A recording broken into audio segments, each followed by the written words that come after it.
जी, बिस्मिल्लाह वल्हम्दुलिल्लाह वस्सलातु वस्सलामु अला रसूलिल्लाह। Today we will discuss ejection fraction और इसको किस तरह से कैलकुलेट करना है, हम इसको इजी वर्ड्स में सीखने की कोशिश करेंगे। First of all ejection fraction को याद रखिए, जैसे नाम शो कर है कि ये वो फ्रैक्शन है या वो अमाउंट ऑफ ब्लड या परसेंटेज ऑफ ब्लड है जो हार्ट बीट के बाद वेंट्रिकल्स पंप करती है, बाहर निकाल देती है हार्ट से। तो ये बेसिकली हार्ट फंक्शनिंग के लिए बड़ा ज़रूरी है। आई रिमेंबर जब मुझे अपने हाउस जॉब में इजेक्शन फ्रैक्शन के बारे में फर्स्ट प्रैक्टिकल इम्प्लीकेशन का अंदाज़ा हुआ। दैट वाज अ पेशेंट जो मैंने एवेलुएट करवाना था फॉर द एनेस्थीसिया, और उसमें उनकी जो वैल्यूएशन थी वो फॉर इजेक्शन फ्रैक्शन पे थी, और वो वैल्यू अराउंड आ रही थी 35 या 30। And the surgeons were actually discussing कि हम इस पेशेंट्स को नहीं ले पाएंगे और एनेस्थीसिया के लिए ये पर्सन एलिजिबल नहीं है। तो मुझे वहाँ से फर्स्ट टाइम इसकी वैल्यू का अंदाज़ा हुआ और पता चला कि ये कितना इंपॉर्टेंट हो सकता है। तो अब आज हम इसको देखेंगे कि किस तरह से कैलकुलेट करते हैं। इसको कैलकुलेट करने से पहले I have a very beautiful diagram for you, जो इंशाल्लाह आपको 1 मिनट में इसके कॉन्सेप्ट्स को क्लियर कर देगी। तो आप देख सकते हैं कि बेसिकली होता ये है कि सिस्टोल है और डायस्टोल, 2 फेजेज़ हैं हार्ट की कार्डियक साइकिल के। और इसके अंदर जो amount of blood pump out of ventricle divided by total amount of blood in ventricle को अगर हम डिवाइड करेंगे तो इजेक्शन फ्रैक्शन में कन्वर्ट होगा, यानी इजेक्शन फ्रैक्शन के इक्वल होगा।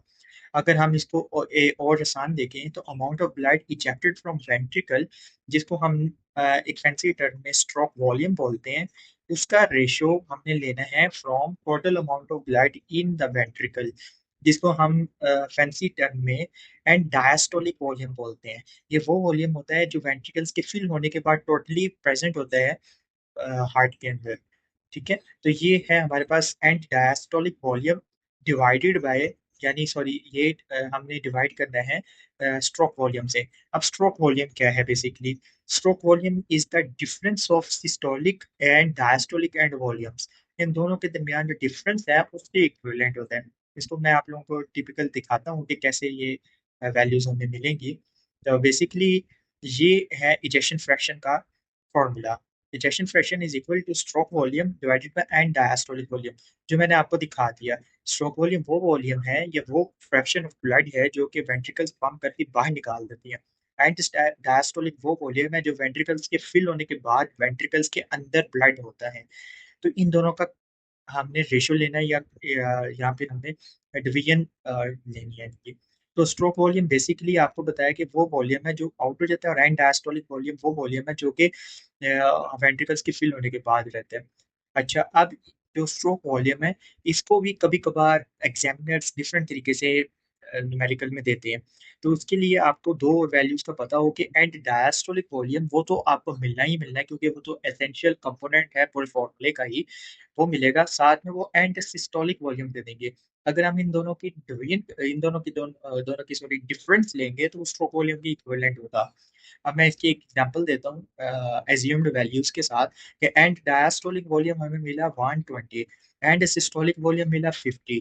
तो आपने पहले स्ट्रोक वॉल्यूम निकाल लेना है, जो कि इनका डिफरेंस है बेसिकली। तो वो आ जाएगा 70 के बराबर, जैसे इधर निकला भी हुआ है और आप लोगों को अंदाजा हो रहा है। देन आपने इजेक्शन फ्रैक्शन इजीली कैलकुलेट कर लेना है, जो कि मैंने आपको समझाया कि स्ट्रोक वॉल्यूम यानी 70 divided by and diastolic volume जो कि 120 ऑलरेडी गिवन था, उससे आप कैलकुलेट करेंगे। और अगर आप इसको परसेंटेज में करना चाह रहे हैं तो मल्टीप्लाई बाय 100 करेंगे तो 58.33 आ जाएगा। अभी मैंने आपको शुरू में स्टोरी सुनाई कि मैं यूरोलॉजी वार्ड में जब हाउस ऑफिसर था तो मुझे एवेल्युएशन के लिए जो पेशेंट मिला था तो उसका 35 इजेक्शन फ्रैक्शन था, जो कि एलिजिबल नहीं था। तो इससे आपको अंदाजा हो गया होगा कि एक टिपिकल वैल्यू है जो हमारे ज़हन में होनी चाहिए, that is the range between 55 to 70। 55 से नीचे होगा तो वो पेशेंट एनेस्थीसिया के लिए वैसे भी वो पेशेंट हार्ट फेलियर की तरफ जा रहा होगा। तो हमें पता होना चाहिए इस चीज़ का, यानी अगर 80 55 से नीचे है तो हार्ट फेलियर और कार्डियक कंडीशन उसको हुई हुई हुई है। या फिर अगर हाई है तो हाई बहुत रेयरली होता है, लेकिन हो गया तो मतलब हाइपरट्रॉफिक कार्डियोमायोपैथी उसको है। तो यहीं पे आज का हमारा टॉपिक खत्म होता है। आई होप सो कि ये क्लियर हो गया होगा।